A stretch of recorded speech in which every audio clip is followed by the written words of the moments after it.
الرحيم. ألف لام را، تلك آيات الكتاب المبين. إنا أنزلناه قرآنا عربيا لعلكم تعقلون. نحن نقص عليك أحسن القصص بما أوحينا إليك هذا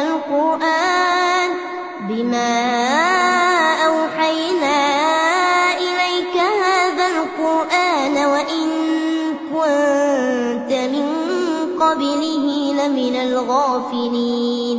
إذ قال يوسف لأبيه يا أبت إني رأيت 11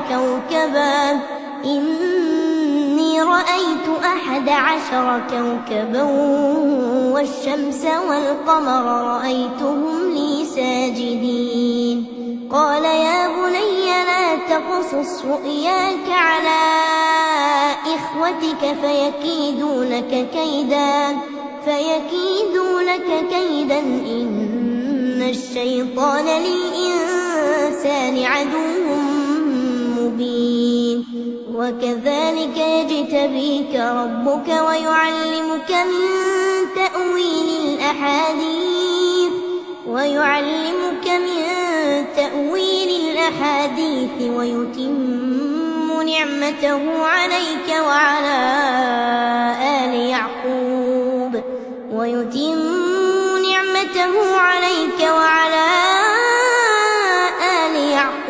كما أتمها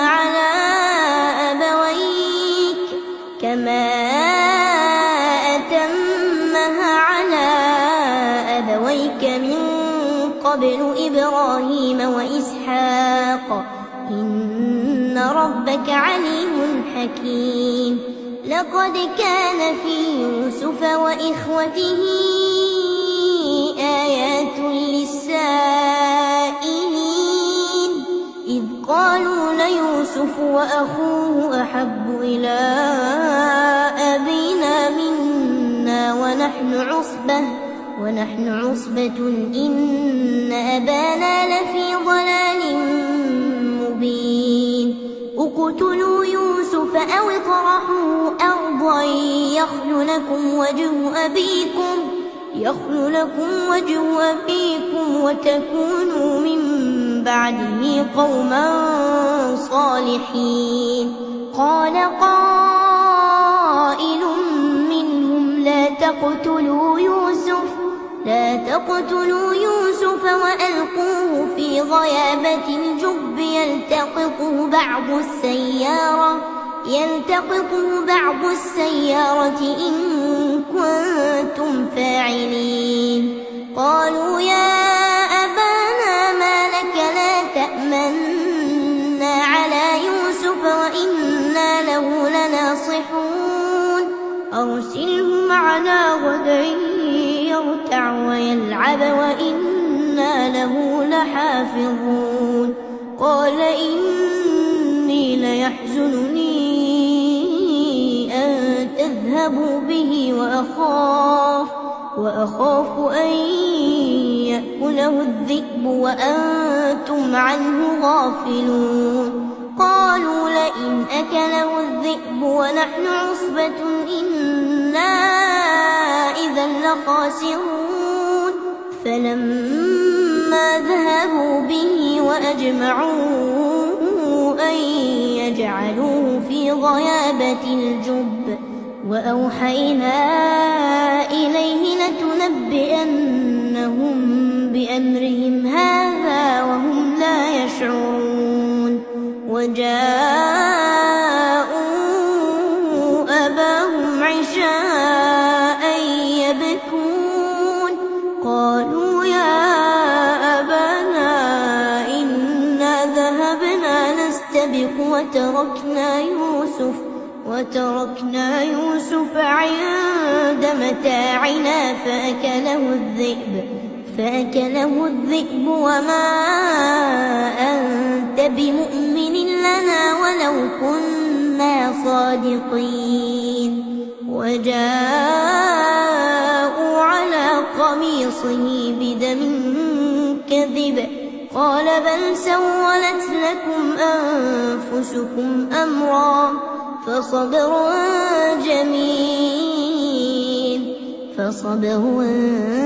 جميل والله المستعان على ما تصفون. وجاءت سيارة فأرسلوا واردهم فأدلى دلوه قال يا بشرى هذا غلام وأسروه بضاعة والله عليم بما يعملون. وشروه بثمن بخس دراهم معدودة وكانوا فيه من الزاهدين. وقال الذي اشتراه من مصر لامرأته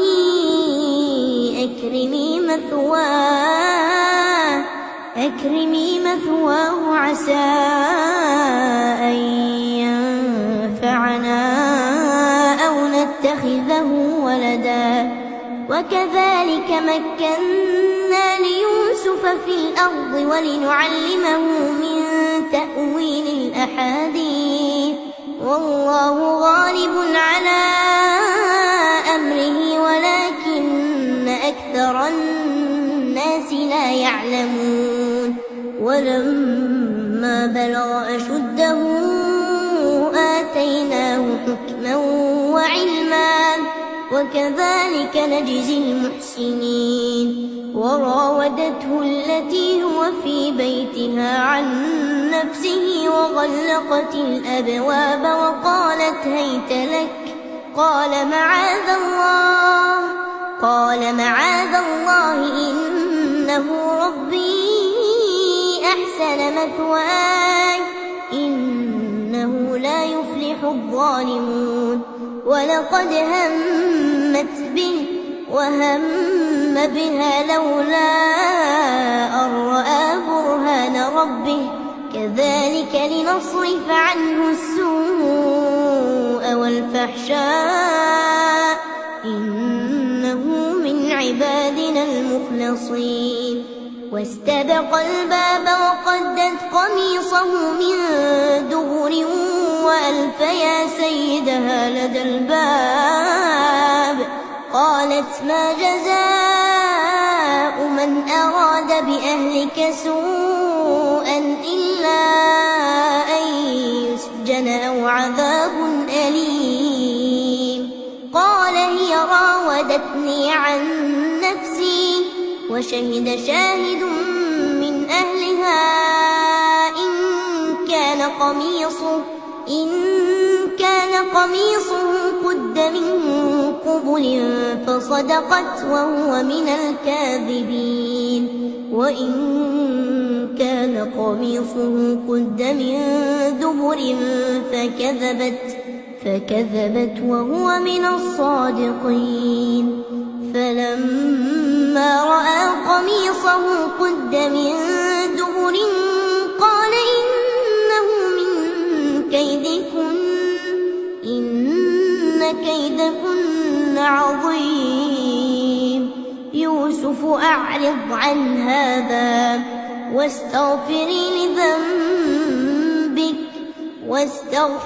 لذنبك إنك كنت من الخاطئين.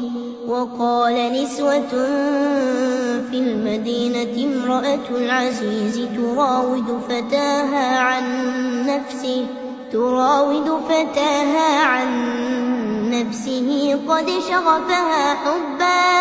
قد شغفها حبا إنا لنراها في ضلال مبين.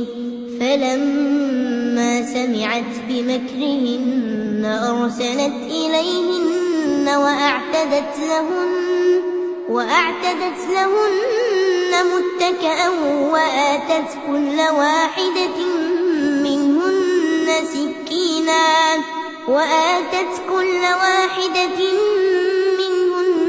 سكينا وقالت اخرج عليهن.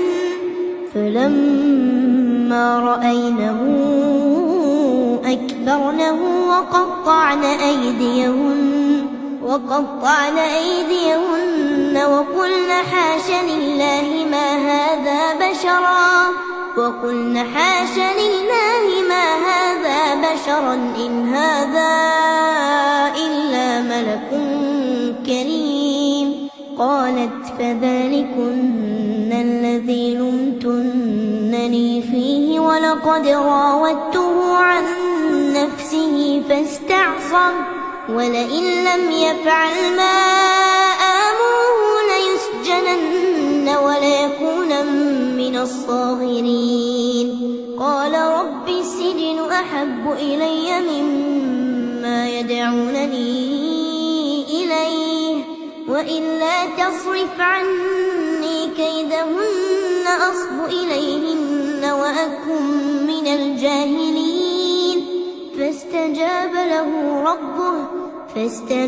له ربه فصرف عنه كيدهن إنه هو السميع العليم. ثم بدا لهم من بعد ما رأوا الآيات ليسجننه حتى حين. ودخل معه السجن فتيان قال أحدهما إني أراني أعصر خمرا وقال الآخر إني أراني أحمل فوق رأسي خبزا تأكل الطير منه نبئنا بتأويله إنا نراك من المحسنين. قال لا يأتيكما طعام ترزقانه إلا نبأتكما بتأويله قبل أن يأتيكما ذلكما مما علمني ربي إني تركت ملة قوم لا يؤمنون بالله وهم بالآخرة هم كافرون واتبعت ملة آبائي إبراهيم وإسحاق ويعقوب ما كان لنا أن نشرك بالله من شيء ذلك من فضل الله علينا وعلى الناس ولكن أكثر الناس لا يشكرون. يا صاحبي السجن أأرباب متفرقون خير أم الله الواحد القهار. ما تعبدون من دونه إلا أسماء سميتموها أنتم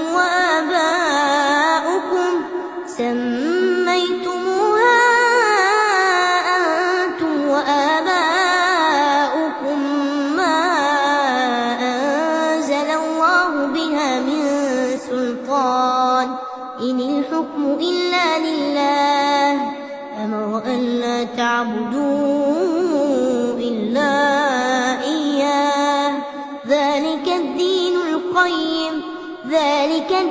القيم ولكن أكثر الناس لا يعلمون. يا صاحبي السجن أما أحدكما فيسقي ربه خمرا وأما الآخر فيصلب فتأكل الطير من رأسه قضي الأمر الذي فيه تستفتيان.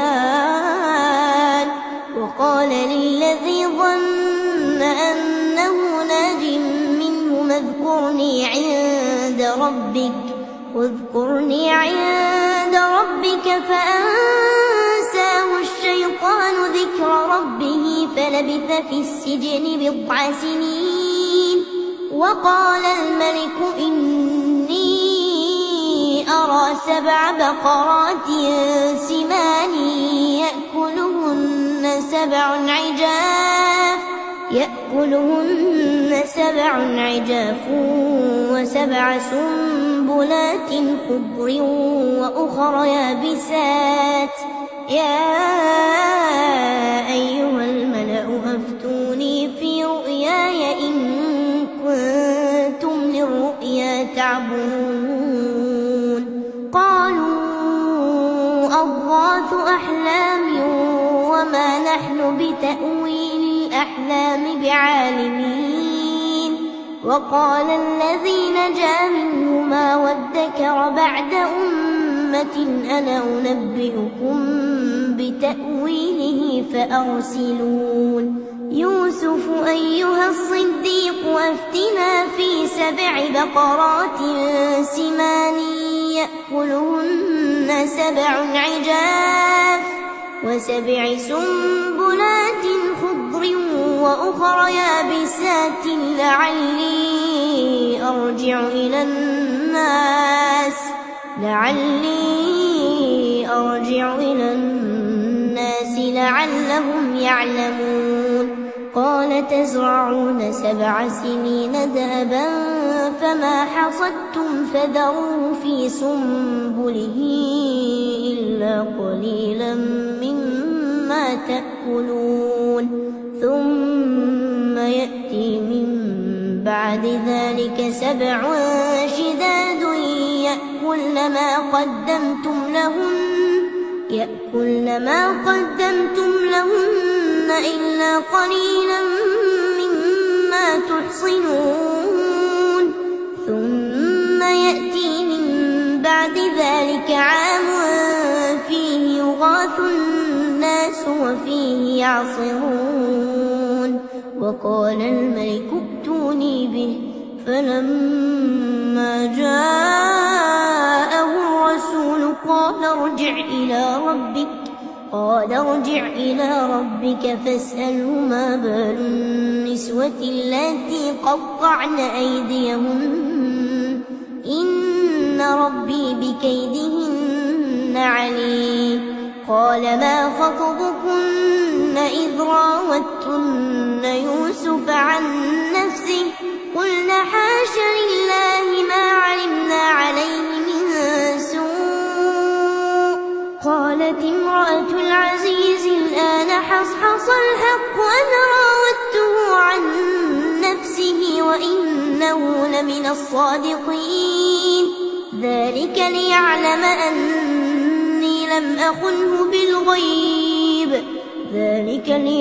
أني لم أخنه بالغيب وأن الله لا يهدي كيد الخائنين وما أبرئ نفسي إن النفس لأمارة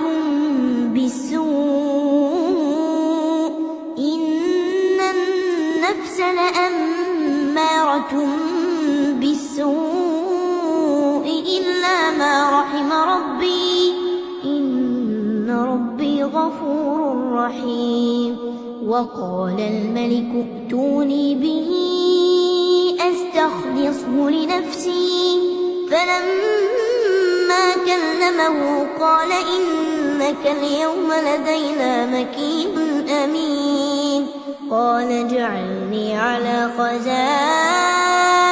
الأرض إني حفيظ عليم وكذلك مكنا ليوسف في الأرض يتبوأ منها حيث يشاء نصيب برحمتنا من نشاء ولا نضيع أجر المحسنين ولأجر الآخرة خير للذين آمنوا وكانوا يتقون وجاء إخوة يوسف فدخلوا عليه فعرفهم وهم له منكرون ولما جهزهم بجهازهم قال ائتوني بأخ لكم من أبيكم ألا ترون أني أوفي الكيل وأنا خير المنزلين فإن لم تأتوني به فلا كيل لكم عندي ولا تقربون قالوا سنراود عنه أباه وإنا لفاعلون وقال لفتيانه اجعلوا بضاعتهم في رحالهم لعلهم يعرفونها إذا انقلبوا إلى أهلهم لعلهم يرجعون فلما رجعوا إلى أبيهم قالوا يا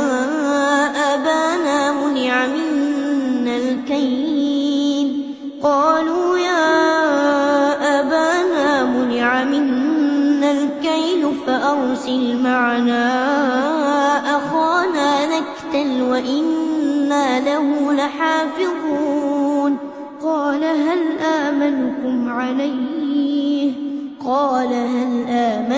عليه إلا كما أمنتكم على أخيه من قبل فالله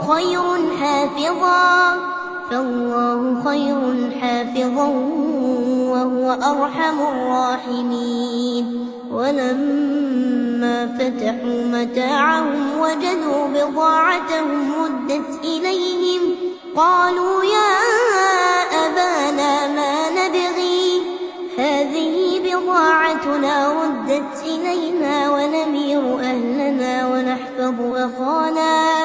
ونحفظ أخانا ونزداد كيل بعير ذلك كيل يسير قال لن أرسله معكم حتى تؤتون موثقا من الله لتأتونني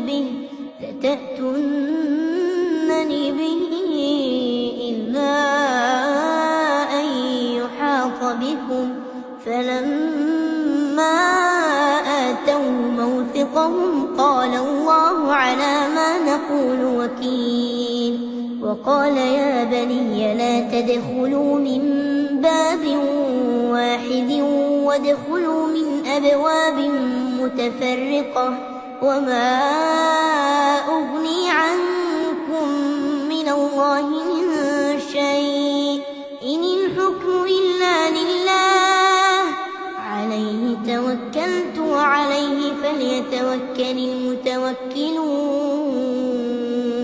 ولما دخلوا من حيث أمرهم أبوهم ما كان يغني عنهم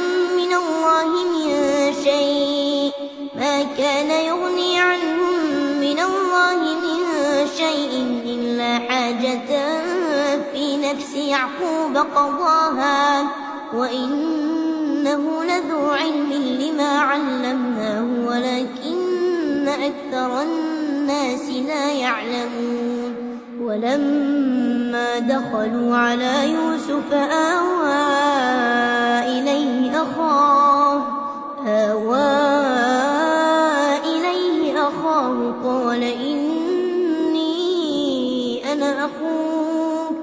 قال إني أنا أخوك فلا تبتئس بما كانوا يعملون فلما جهزهم بجهازهم جعل السقاية في رحل أخيه